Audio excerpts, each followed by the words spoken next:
Hello, welcome to our Ttridor podcast. We're here to talk about, I don't know, watches, time, what to do with the two of them when you've got none of the other. My name's Felix. And I'm Andy. How you going, Felix? Yeah, I'm in a different spot in my life right now. Actually, no, I'm not. Still in the same home office situation, living my best life on a Sunday afternoon. How about you?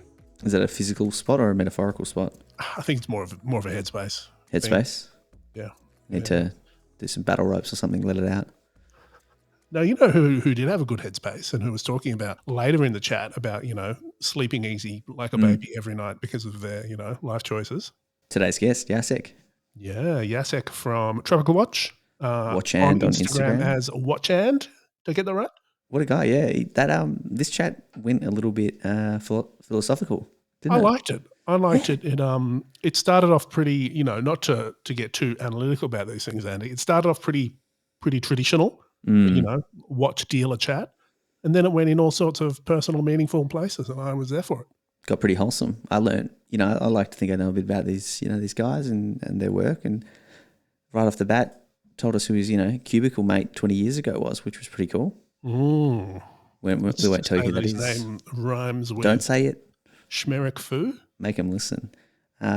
Big news before we get into what we've been up to, Felix. We've done it. What have we done? Successfully bullied Nicholas Kenyon from episode something into joining our Discord. He's in.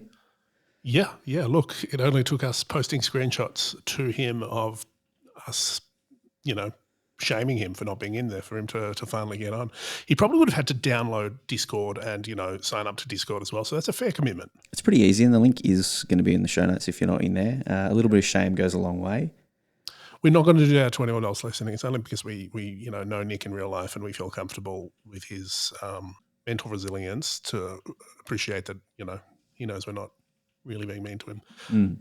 Hey, I want to talk about something, but before that, a little quick spoiler about this week's episode, which is sponsored by Tag Heuer, Andy. Yes. And you had quite the sponsorship experience. I did.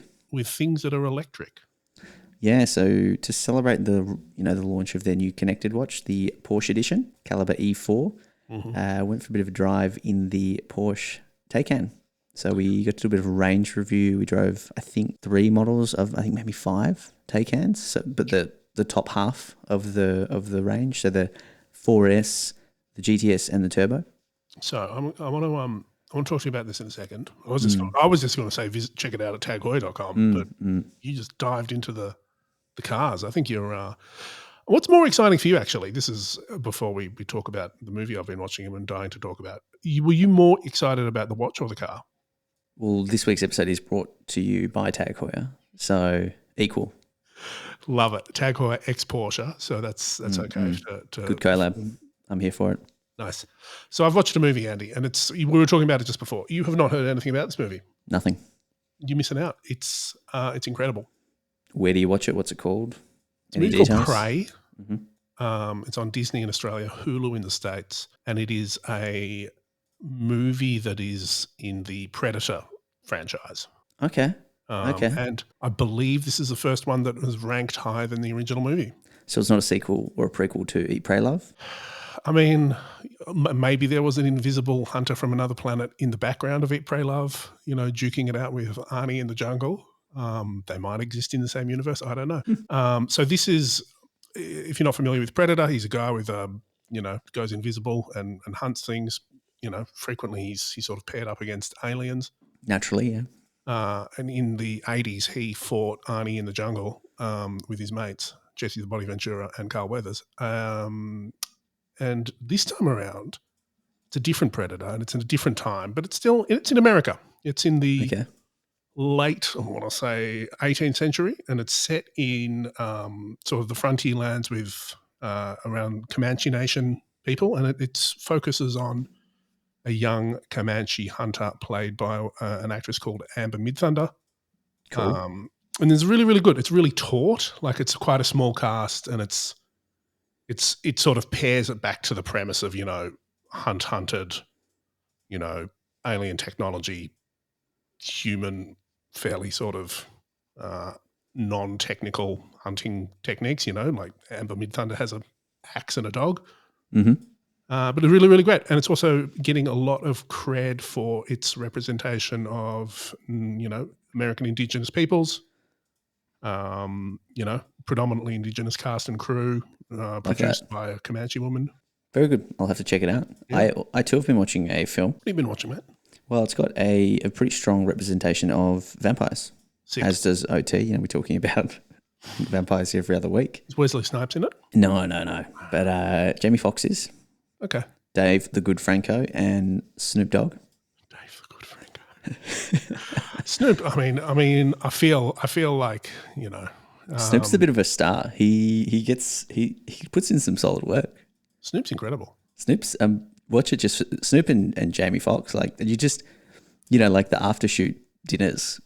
You want to be there, but it's called Day Shift. Sure. R18 here on Netflix. So there's some grown ups only. Sure. But it's a solid 2 hours.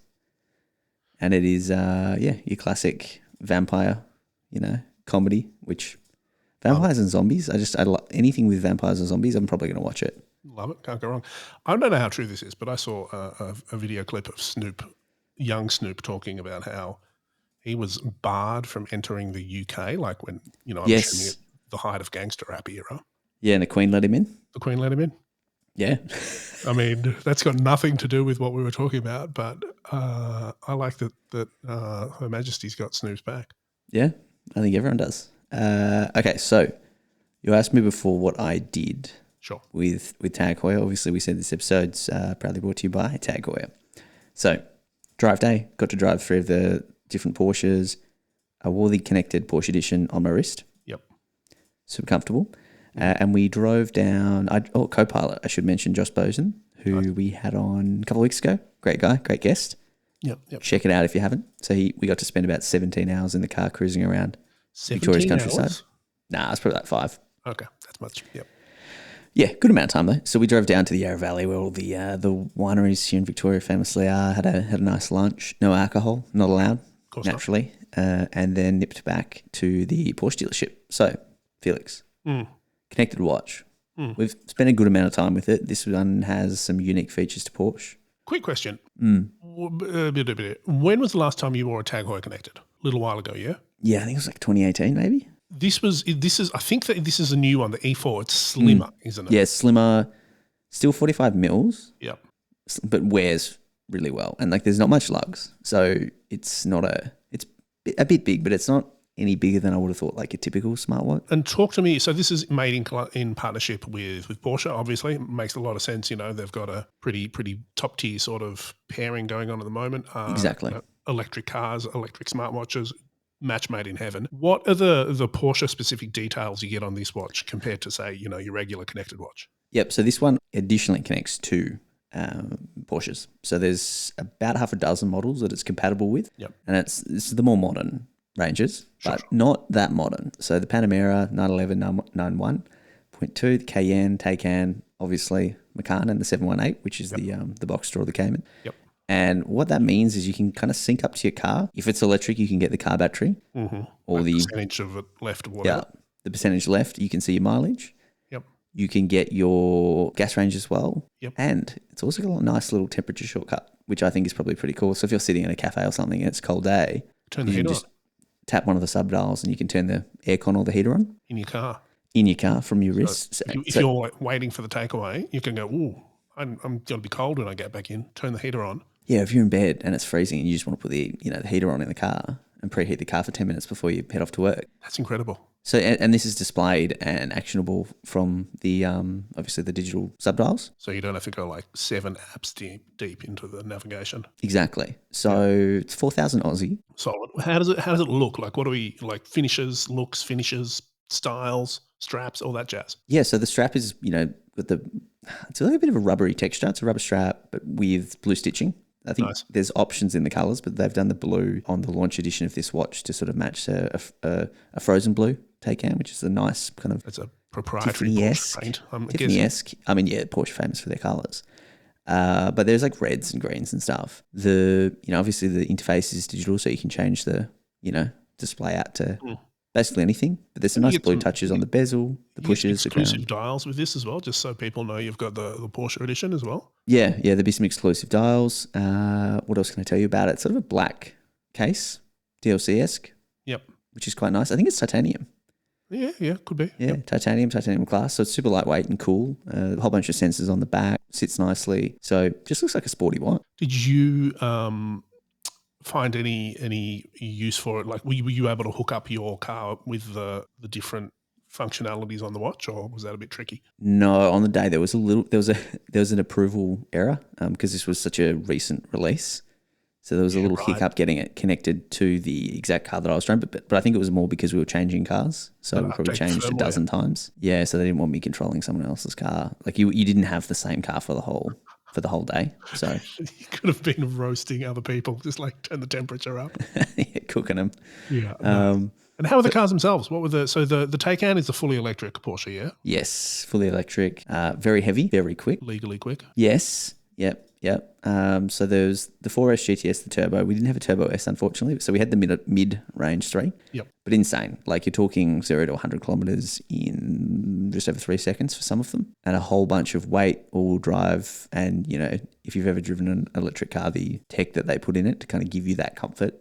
And yeah, it did retain that Porsche feel, which is that it does feel a bit like an extension of yourself. Like you feel very connected, excuse the pun, to the car. Even more so with the watch on your wrist. Yeah, but it was interesting. And I mean, if you ever driven an electric car, the instant power is what gets you. Like a Prius just takes off. There's no gear changes. There's none of that. So it is just very, very quick and snappy.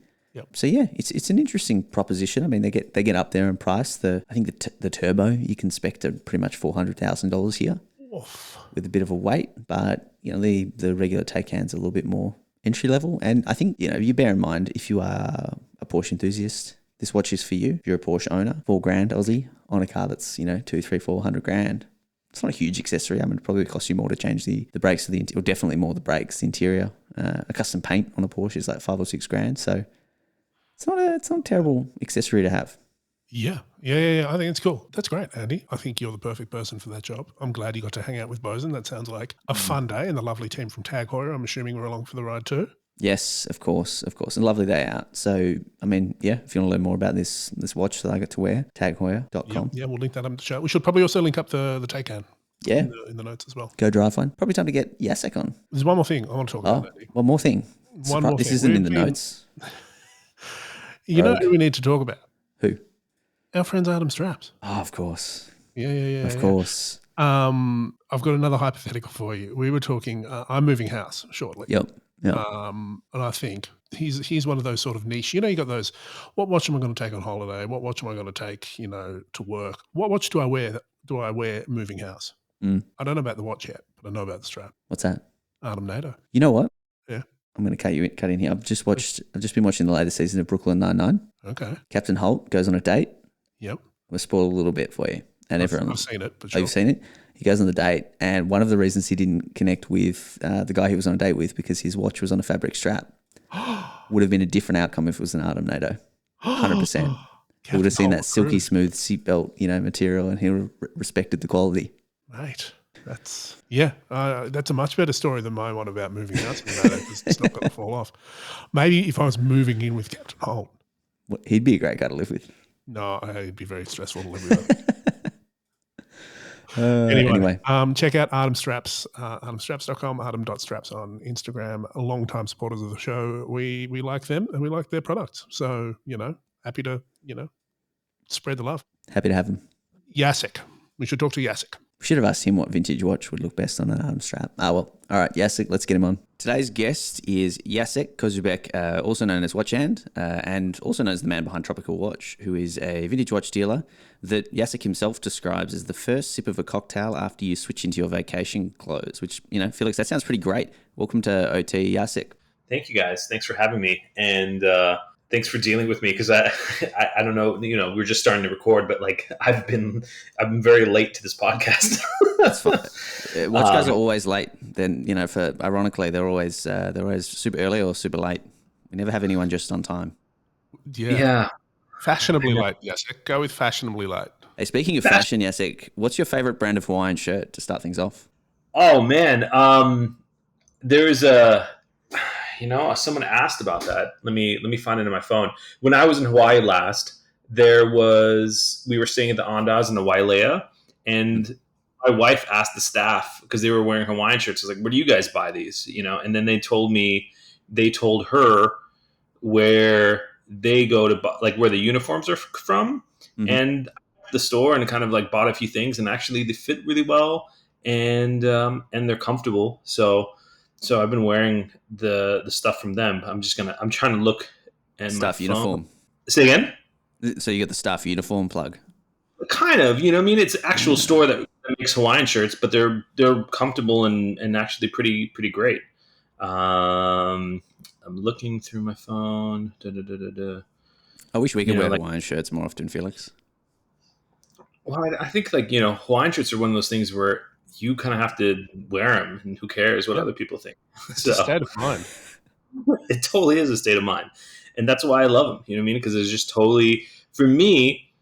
I don't know. This is a tangent, of course, that we're starting off on. But like like when I was a kid, like I saw like dudes wear Hawaiian shirts, and I totally didn't understand why they were wearing that first. And then as you get older, you sort of kind of like stop caring so much about what people are doing, and maybe the perception. And I just started putting stuff on that I really kind of liked, and it gave me some sort of happiness, and I just kind of went with it. And then it became kind of funny, and then they're actually comfortable, and so here I am. A lot of times I'm wearing just a Hawaiian shirt. Nice. So we can. I think we'll get the brand of the shirt off you later. I don't want you to have to go digging through I have so many photos of watches on my phone that I can never find. If I need to find something specific outside of what I'm looking for, like it's really, really challenging. But maybe that sort of Hawaiian energy has permeated into your watch business. So, what about the tropical side of tropical watch? Like, is that attitude of laid back, calm? What you're trying to channel there?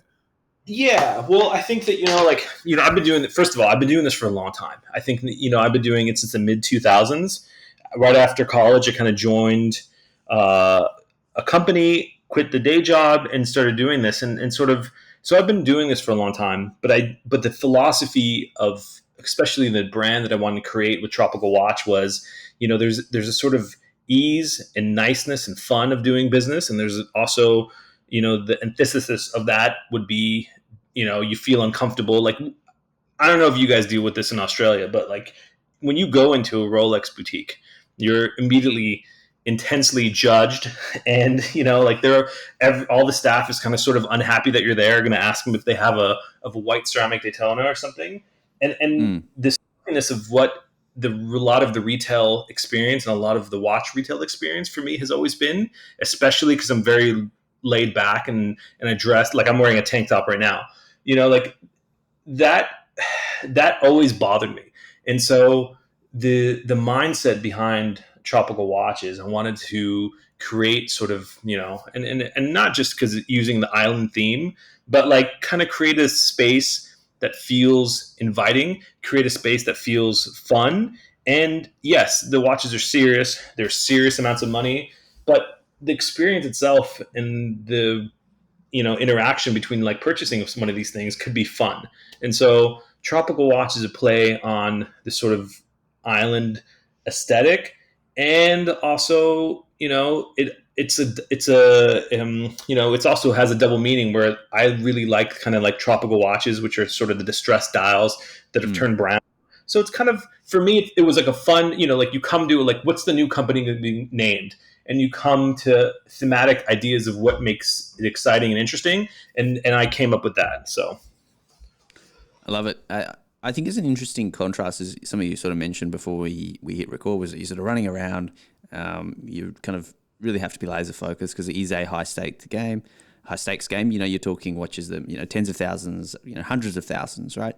And dozens at the go. How do you sort of balance the stress of even just having to be switched on and kind of that focused at that high level for so long, with your kind of laid back approach to life and the attitude that we're kind of getting from you? Yeah, it's always for me like a constant struggle. I try to create this kind of calmness and peace, and like I do workouts. I have acupuncture once a week. I've been started doing Pilates, Nice. and I do these things to sort of kind of relax my mind and be able to kind of like work in the space. And I think part of it too is I've been doing it for so long. And when I started out very humbly with like, a few $1,000s and buying Datejust at watch shows. And it's sort of progressed over time. So I think that, like it doesn't come right away, but like over time you sort of develop, like you start buying and selling watches and you can make more money, and then you put the money back in the company, and then it gets bigger and bigger and bigger, and next thing you know, like 15 years goes by, and then you're sitting in it. But it was a very gradual progression to get to this point. It was never, I didn't graduate from college, someone gave me millions of dollars and said good luck, or you're in charge of this department for this company. It really, it's easier to get to where I am now if you've actually gone through the journey of walking through it and understanding it. So some things are complicated, but I kind of I don't feel, I guess, as much anxiety about the amounts of dollars, just because I've been doing it for so long. Yeah, and I guess so. You've had your own business for 15 years, was that, or however long it was? Yeah. So I, like to briefly tell the story of my like process. After college, I worked at a company, and in the company, my cubicle buddy was Eric Koo, and he sat across from me in this big room, this pit of like cubicles, Huh. and we became friends. I kind of sort of like through talking to him, kind of tried to understand what he was doing on the side, because he was always doing a lot better than all of us. You know what I mean? Like it was a company that did electronic waste recycling. So I was a salesperson for this company, trying to convince companies like Genentech or Bank of America to basically give us their scrap so they could turn it into so we could basically we take their e-waste away and we turn it into profit for our end. So it was a pretty scrappy company. I'm going to try to turn off some of these things No that are going worries. to ding. Too many At least it's not deals me going this on. time. Felix, I know Felix was ready to text me. So me and Eric quit our day job. I worked with him in 10 past 10 timepieces for probably like a year and a half. I went off my own after that and partnered up with Scott, who at that point was sort of transitioning in his life to what he wanted to do. And we worked, I was a partner, a 50-50 partner at HQ Milton for 12 or 14 years. And then Wow. in 2019, I wanted to do my own thing with my own style, and I basically ended the partnership, and I went off and started Tropical Watch. So I've been there for the formation of 10 past 10 timepieces. I was there for HQ Milton, and then Tropical Watch is a completely owned a venture that I own 100% by myself. Very cool. And I sort of remember that transition out, and there was lots of color and bright backgrounds and sort of a fresh take on vintage watches. And I bought a bunch of watches from HQ back in the day, and a couple from you. And one thing I've noticed, having kind of been following you and a customer for some time is, you mentioned Eric Koo, and obviously there's a good relationship there. But I also see other dealers, and there's a handful that there's a bit of like online banter, and from what I've chatted to other dealers about, there's there's good relationships there, and it's business, but it's also friendship. Asking don't buy this watch, or this person just offered me this, or what do you think of this? Does anyone have this? That sort of thing, normal. But I want to know, do you have a watch dealer best friend? Ooh, that is a good question. I have a best friend that became a watch dealer. Like I don't know if you guys know the team behind Grain Patina, Mm, um, but there's a guy named Curtis, and yep. him and me went to high school together, and I think like he has always been interested in watches, and then started the company with another partner of his. So like there's a person that I kind of chat with a lot. There's also other dealers that like we frequently talk to each other. Like Adam from Menta Watches is another friend of mine. Um, there's other dealers that are sort of behind the scenes that people I'm sorry about that. That's me. I don't even know how to turn this off. No stress, man. There's other, there's not like a best friend, but there's definitely relationships with people that I have that I talk to on a regular basis. There's ongoing conversations that I'm having all the time with people. So yeah, we all kind of work with each other, and it's easier to do that than be enemies. And I, so sometimes someone has something that you want, and you just deal with them. Friendship aside, it must be good to have sort of peers that, you can kind of relate to in terms of like shifts in the industry. Like if, vintage Daytonas start to, tank a little bit, or if something picks up or something gets really hard to get, you're also kind of feeling it, and it's sort of instantly relatable. Do you find like that's actually kind of helped your own business and even maybe the industry? Like if everyone's sort of working together, or at least, you've got a good group of you working together to sort of really improve the kind of state of vintage watches. I mean, what Eric Koo has done, you mentioned him before, what he's done over the last kind of decade with, vintage watches, what you've done, what other dealers have done versus, I think pre-pandemic when everyone was trying to become a watch dealer, and anyone with an Instagram account with 5,000 followers wanted to start flipping watches because they thought they could make a quick buck. But do you think that that's bettered the industry, and there's been a noticeable shift in like the last 5 or 10 years? Oh yeah. Yeah, there's been a few shifts, you know what I mean? Like when I started in the mid 2000s, there was sort of a shift away from kind of like the very old school way of doing business where pawnbrokers would come to watch shows and everyone kind of didn't really understand anything, but people came in their stores and they sold them watches, and dealers would come together and buy stuff. What happened over time is the internet replaced the live meetings of a show, and dealers started becoming more educated and information became more readily available. And then there was a big shift probably in the late 2000s to the online space. And then in the last maybe like 10 years, more dealers came into the space that were, as the market was sort of like improving, like Adam or even Hodinkee came into the space a little bit later. And then recently there was just like a lot of, like you're saying, the influx of smaller dealers that they realize they like this enough that they want to try to do it on the side. So it's been, there's been quite a few kind of big shifts in the space. So it's always evolving, and things like Instagram didn't even exist before, and we only really worked on the forums after shows. So there's been a few evolutions of the space. It's hard to explain because I never think about it, because I just, it's like you don't know you're making history when you're doing it. And so you're not like, oh, today, this is important or that's important. It just kind of happened where we are right now.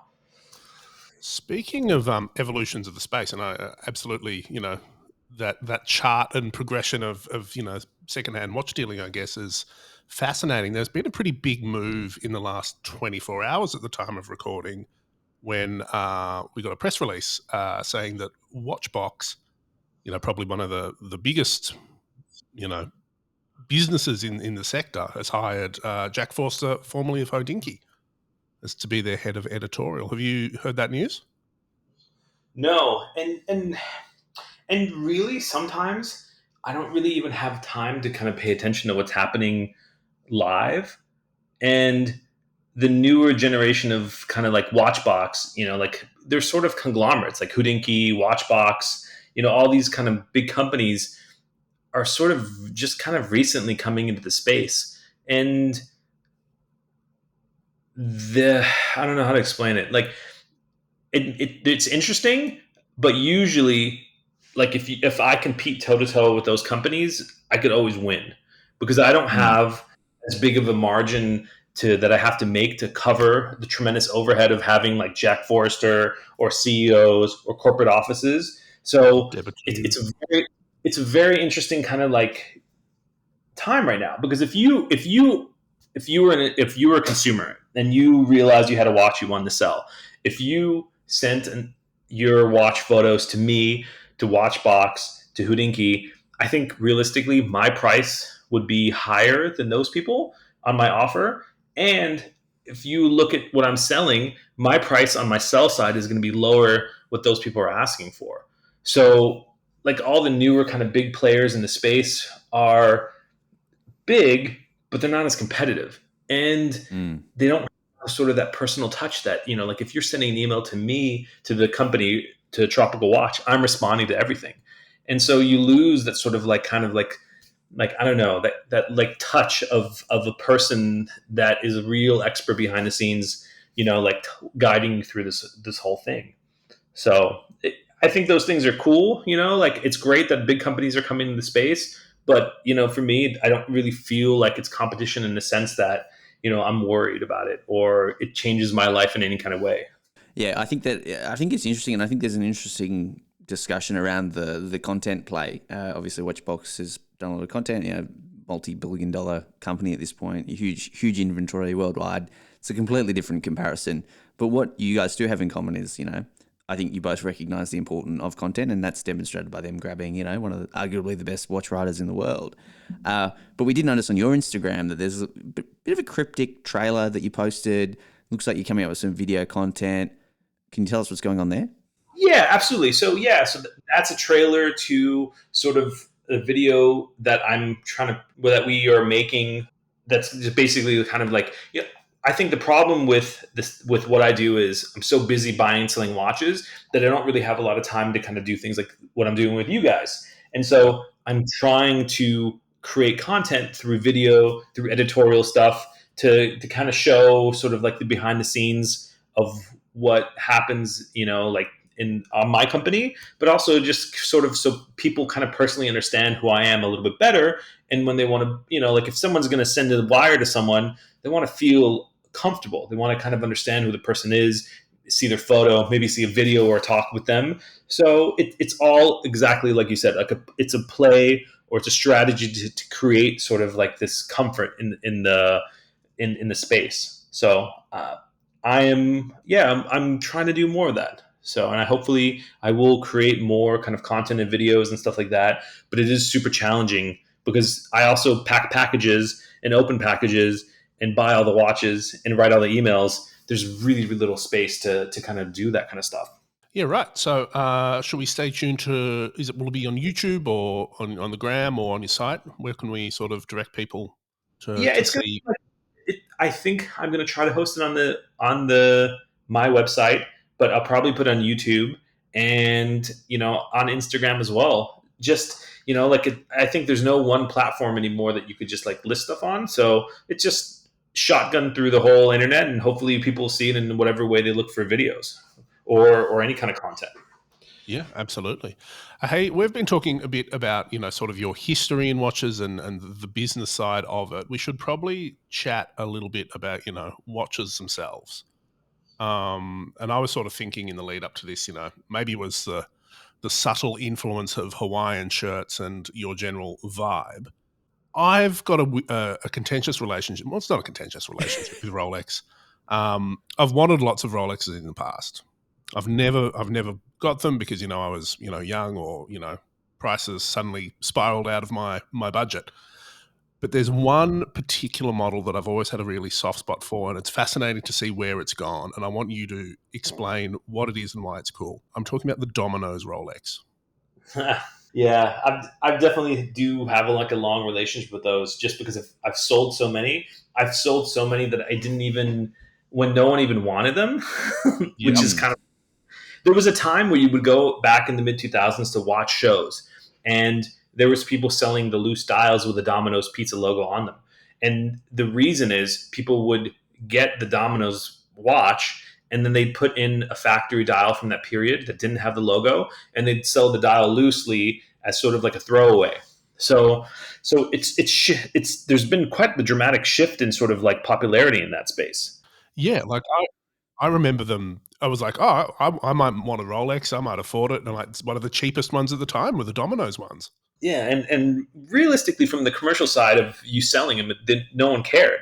So you got one begrudgingly, and then you listed it, and then you'd kind of like take a while. Maybe someone would show up, and it would be like almost like it would be cheaper than the regular one. So you'd have to find the person that wanted to spend less money. And that's never fun. You know what I mean? Like finding the cheapest or selling the cheapest watch you have or the ugliest watch you have is not really like the most exciting thing, as a watch dealer does. So So where are they at now? Are they cool? Are they the next thing that's going to pop off? I think that they kind of already did pop off. I think like I was selling them back in the day for between $1,000 and $1,500, and then there was a moment where they kind of shifted to like the $3,000 range, and then it got to a point where I sold one for I think maybe like 2 years ago for 8,000 or 7,000, and then that person I didn't know because he told me he was a collector. He listed it and he sold it for 15,000.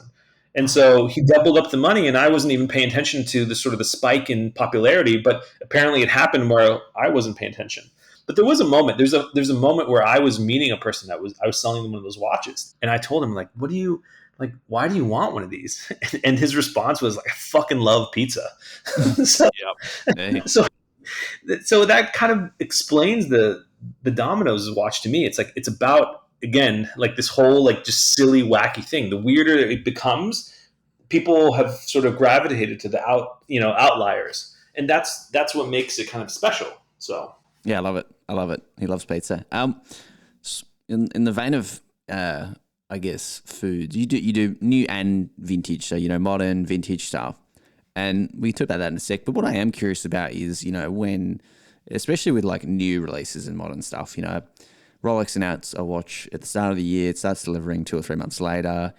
The first thing people do when they get them tends to be half of them end up coming to a dealer like yourself. And what I'm curious is, use the example of the new Rolex GMT Master, the Sprite that came out. First person to get one, they always take it to a dealer. What do you do when someone comes to you, a week or two after it comes out or a month after it comes out, when there isn't really a market price for it because no one really knows what they're selling for, no one knows what they're buying for. They know the retail price, and someone's saying, "Oh, I want $60,000 for this."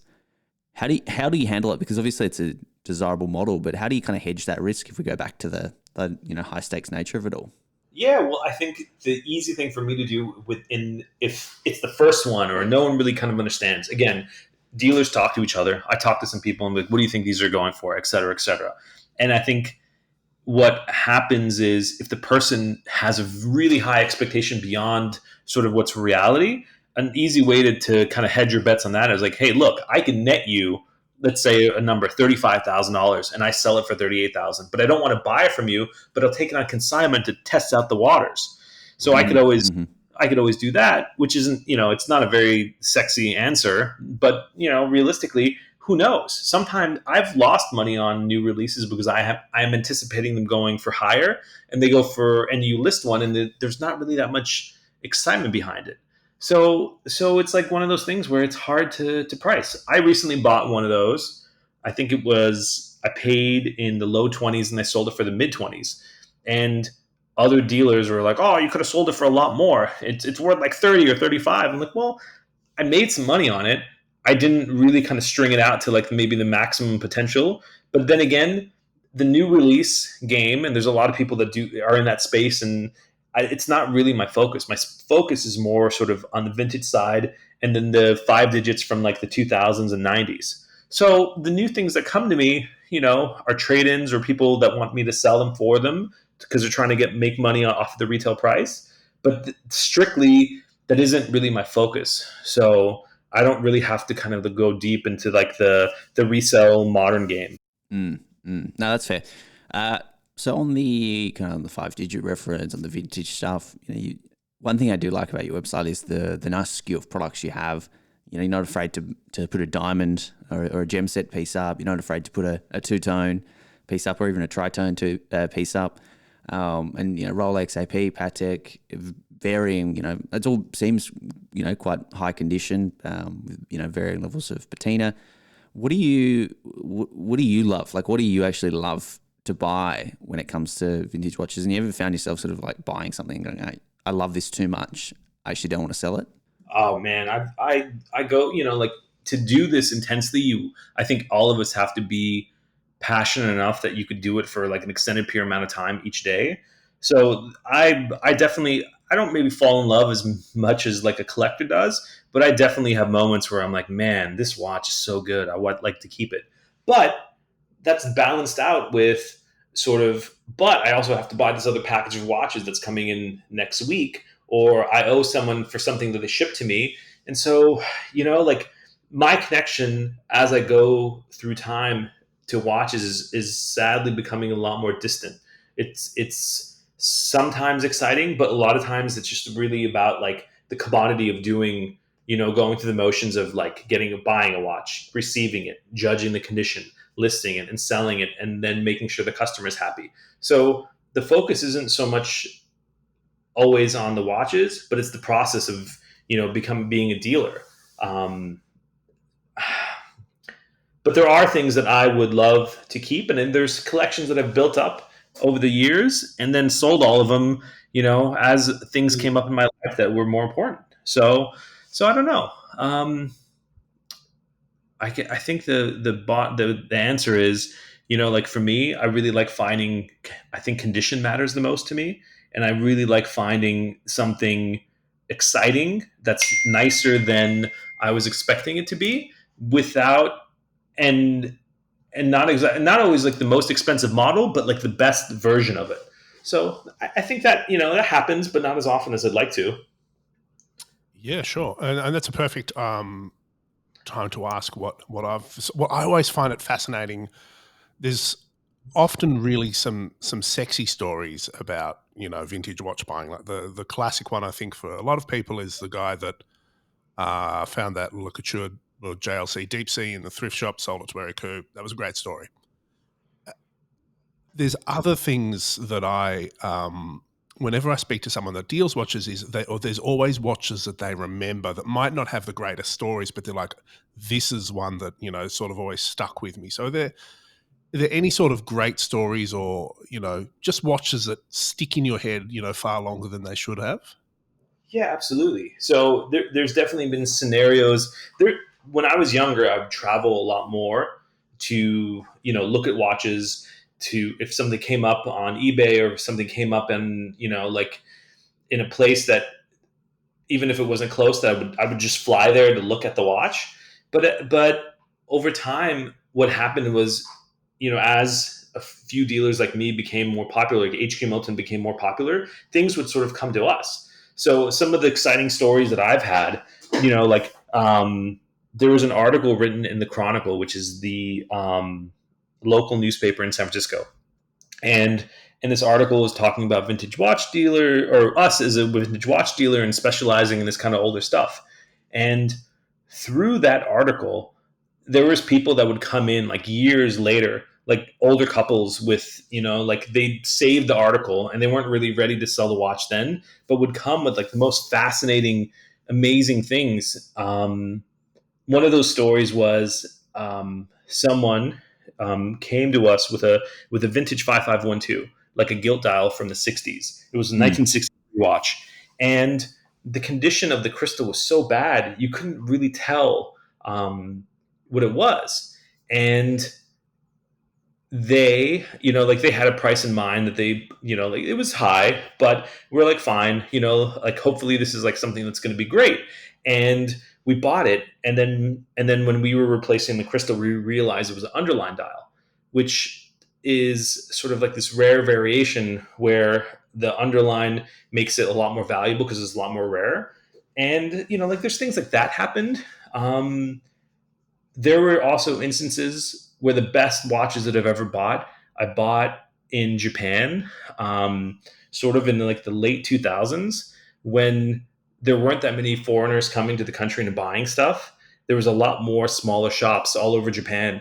And so I would basically go to Tokyo and then go around to each sort of neighborhood and go to all the stores and pawn shops and everything. And I would find like amazing things back then.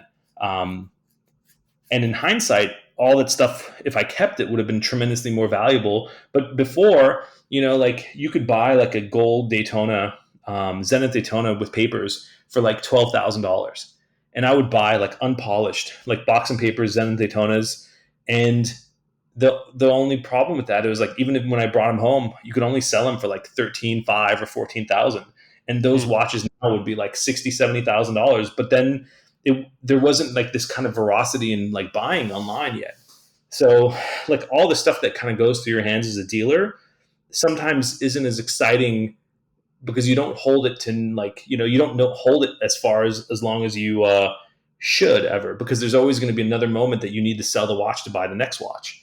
I remember going to a watch show many years ago, and I met another dealer in. I'm sorry, guys. I totally don't even know how to. I keep quitting the messenger, It's and it keeps it's a coming back preference thing. Don't stress. Don't stress. on. So there was a John Player special, gold Newman in 14 karat gold that was available, and I met a dealer at his hotel room, and I bought the watch, and at that point it was like a tremendous amount of money. It was like $90,000. And then I remember the next day, like all night, thinking about like, oh man, did I pay too much, or who's going to buy this for me? And I remember the next day at the watch show, I sold it almost like immediately after we put it out in the showcase for like $120,000, and it was crazy. It was like a $30,000 profit for a time where like that was a lot. And now those watches sell for like what, $1 million, more. So like a lot of things happened that were significant, but you never really knew how significant they were, how rare these things were until like years and years later. So there's a lot of that. That's an interesting point, because I think a lot of people, watch collectors specifically, they get caught up in the, oh, if I held on to this, it'd be worth this today. Felix mentioned the Domino's, Rolex with $1,500 watch when he was looking at it. Now it's a $15,000 watch, and everyone sort of loves to, apply hindsight. And then you kind of come in with this perspective of, well, I do this as a business, and it's the absolute opposite of what you should be doing, because you're in a turnover game. If you can make $2,000 on a watch or $1,000 on this watch, but you make it in, you made it 25%, which is an amazing margin, probably better than, Rolex still these days, but you made 25%, 30% overnight. If you can do that in a day, well, then that's not really a 35% margin, or it's not a 30% return on your investment, right? You do that over a year. It's incredible. And That's the whole business. Like if you aggregate all my sales throughout the year, if you see the different, like the percentage of profit, I make around 8, maybe 10%, like I'm between 8 and 10%. And that's great. You know what I mean? But it's really about volume. And even though the prices have gone up tremendously in the last few years on everything, every watch that I'm buying at today's price and selling it at today's price. There's never really anything that I buy and hold for like a year or two and sell it for like the future price. It's one of those things where constantly you have to keep moving everything to be able to buy the next thing. So it's definitely challenging. Yeah, and maybe someone that's coming in, you come in with a very specific perspective of someone that's running a business, moving watches on. But say, what would you advise someone that is looking for, to buy personally, that, they're assuming they're going to make a significant investment into something that they want to wear and love and hold on to for years to come? What are your sort of, Yasek's top 3 tips on buying a vintage watch? Yeah, well, like I think there's, over time you sort of develop this sort of standard answer for that, which is, buy what you love, buy condition. But realistically, for me, it's about owning something that you don't mind like waking up to and putting it on your wrist. Because especially some of these things are so expensive. But a few things that I really, really like, and I recommend to buyers at different price points are, there's the kind of like $10,000 category, 7 to 10, which is 5-digit Explorer 2s and Explorer 1s and no date Submariners. I like that space because I think it's very liquid, and I think there's always a lot of really good things that you could find in that era, which to me doesn't feel too big like the modern ceramic watches do. So I really love that. Another one that I really love is like, I personally am really like, I'm in love with red Submariners. They're not the most valuable watch. They're not the rarest watch, but like there's something about the red on the dial that like I get really excited about. Just like, like some guys like 993 Porsches. They're not the fastest car, out there. They're not the best car out there, but there's something about them that you like really enjoy. And that has always been like the watch for me that I wear most of the year that I really kind of enjoy. And then like third, kind of, I've really, really kind of fell in love with, again, with Zenith Daytonas, either stainless steel or gold ones. And they're priced between like for stainless steel without papers in the high $20,000 range. So they're very like achievable, like watches. So those are really good pieces that I think will always do well. Yeah, that's solid advice. One other bit of, I'd like to get your take on what I assume is sort of maybe not a common question, but a common issue with someone that likes watches, that they really want something, but they can't afford it or they can't get it. Like they desperately want that new Daytona, but it's unattainable for whatever reason.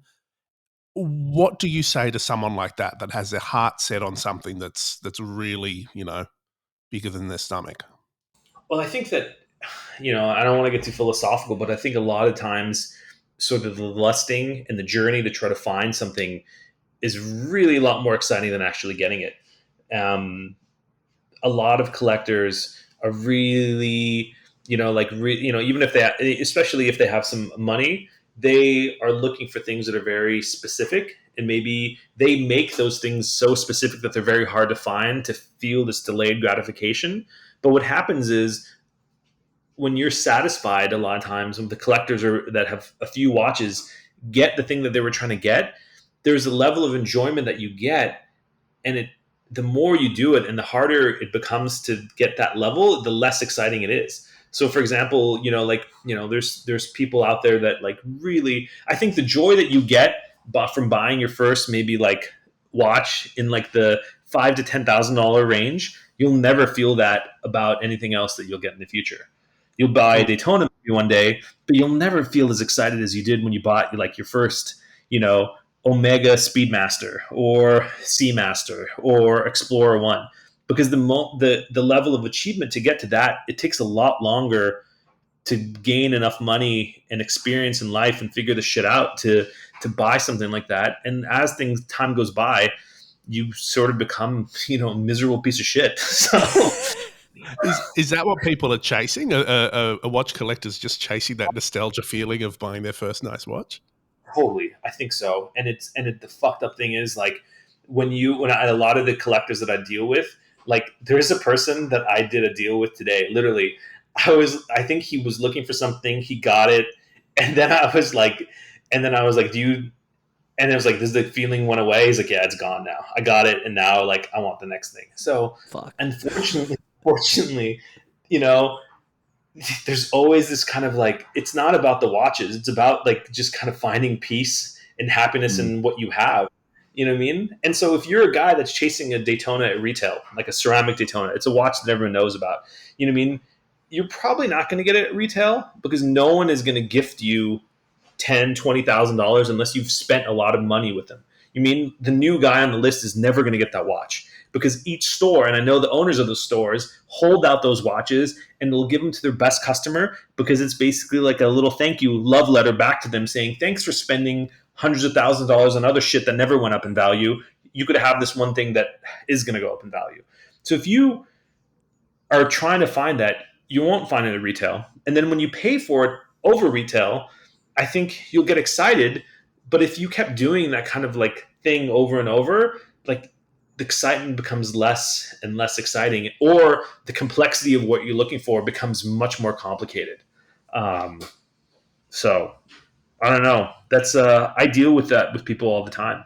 I think that um, the more experienced you become, the less exciting everything becomes around you. So No. it's a trap that a lot of people fall into.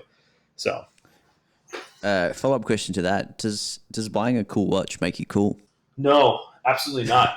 If you're a piece of shit and you buy a cool watch, you're still a piece of shit. So, you know what I mean? What makes you cool is how like all the things that you've done to sort of get to that point to buy a cool watch. And if, like, if you've stepped on other people's, all over other people to make enough money to buy it, you're never going to feel really cool. But if you were really cool about the whole process, like, and worked really hard, the achievement means something to you. And then I think that becomes important.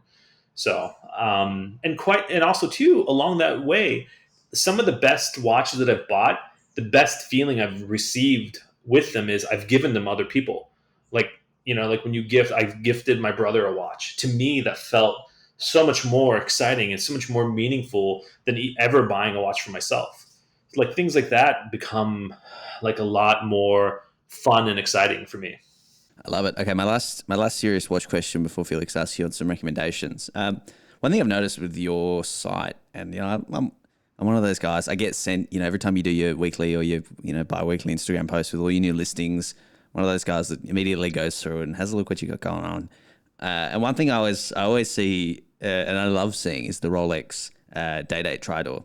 I'm very curious because at one point you had like 3, but you always seem to have a Ttridor in stock. So I want to know, firstly, your relationship with this watch, because obviously you're fond of it, but also, is it the same? Like, are these the same watches that you're sort of like buying back, selling, buying back, or is there some good stock out there and people are interested in it?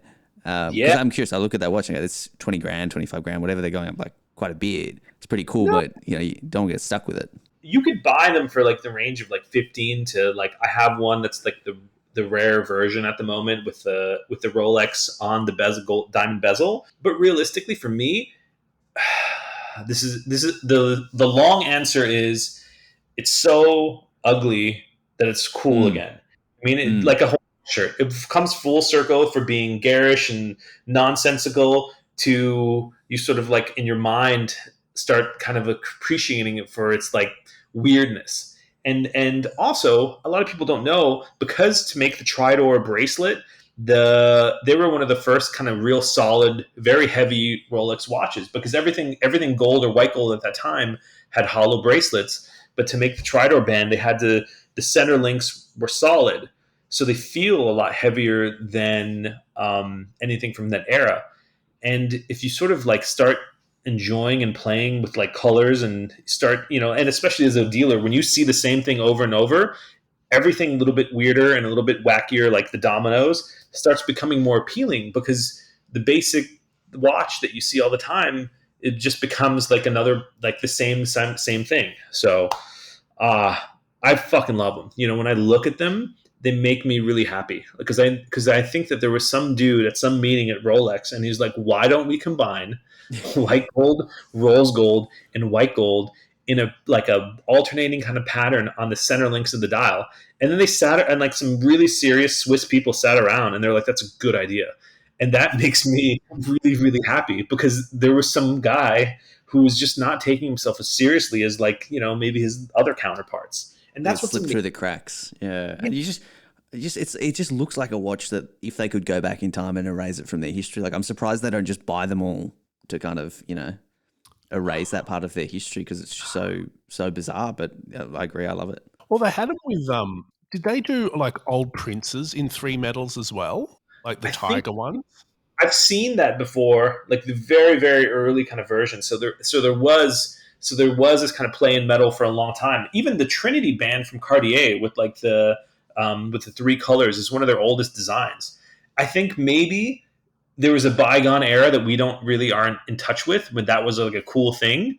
And so maybe the print was a cool thing, and then someone had to legitimize recreating it by showing that they did it before. You know what I mean? So it's like, it's always funny it's always fun to contextualize yourself in the 80s as a person that's like proposing this in a meeting. And I always do that. Like, what was that guy thinking, and how, so that's why that watch is so cool. And the dial, it doesn't have a champagne dial. They come with the classic variation of the watches that comes with a salmon tone dial. And Nice. that makes it even more unique, because when you photograph that watch, especially with an iPhone, it color corrects it to gold. But in person, those watches don't have a gold dial. They have like a pinkish dial. It's like a blend of the metals, which is so much fun. You know what I mean? And when you wear one of those watches, it's like, you know what I mean? Life is short. Like, I don't know if you just think about like trying to be cool for someone else, you're going to kind of lose the point, I think. So I think we found it. I think that is the Hawaiian shirt of Rolex watches. Maybe. I think so. Yeah, no, it totally is. So, and that's why I like it. You know what I mean? That's the customer. That's the kind of fun part of, like, that's the kind of watch. It's the kind of customer. It's the kind of experience that I want to have. Because like, I'm a dealer, but I'm interacting and working with all this stuff. I get to choose what I want to do. And I get, like, it's not like Rolex just sends me a lot of stuff and like, sell this. I get to kind of play around with the things that I enjoy. And so I kind of try to get a lot of Tridors. Love it. That's great. Hey, so we're going to wrap up in 1 second, but we have one more question, not watch related. We typically ask everyone for a recommendation about something that they've been, enjoying, like something they've been listening to or watching, reading. So what have you been doing to pass the time when you're not, hustling to buy and sell watches? Ooh, I think sometimes on Instagram I kind of post this, but my passion, if I was born in the right family, would have been probably to be a race car driver. Mm. Um, so like when in the free time that I have beyond, like just doing this, which what if you're a good watch dealer, you're working like all the time. I wake up at 5 a.m. sometimes because I can't sleep on my iPhone. Other countries are awake and you're dealing with stuff. And same thing, you could wake up at 2 a.m. and you could have live conversations with customers about what's happening.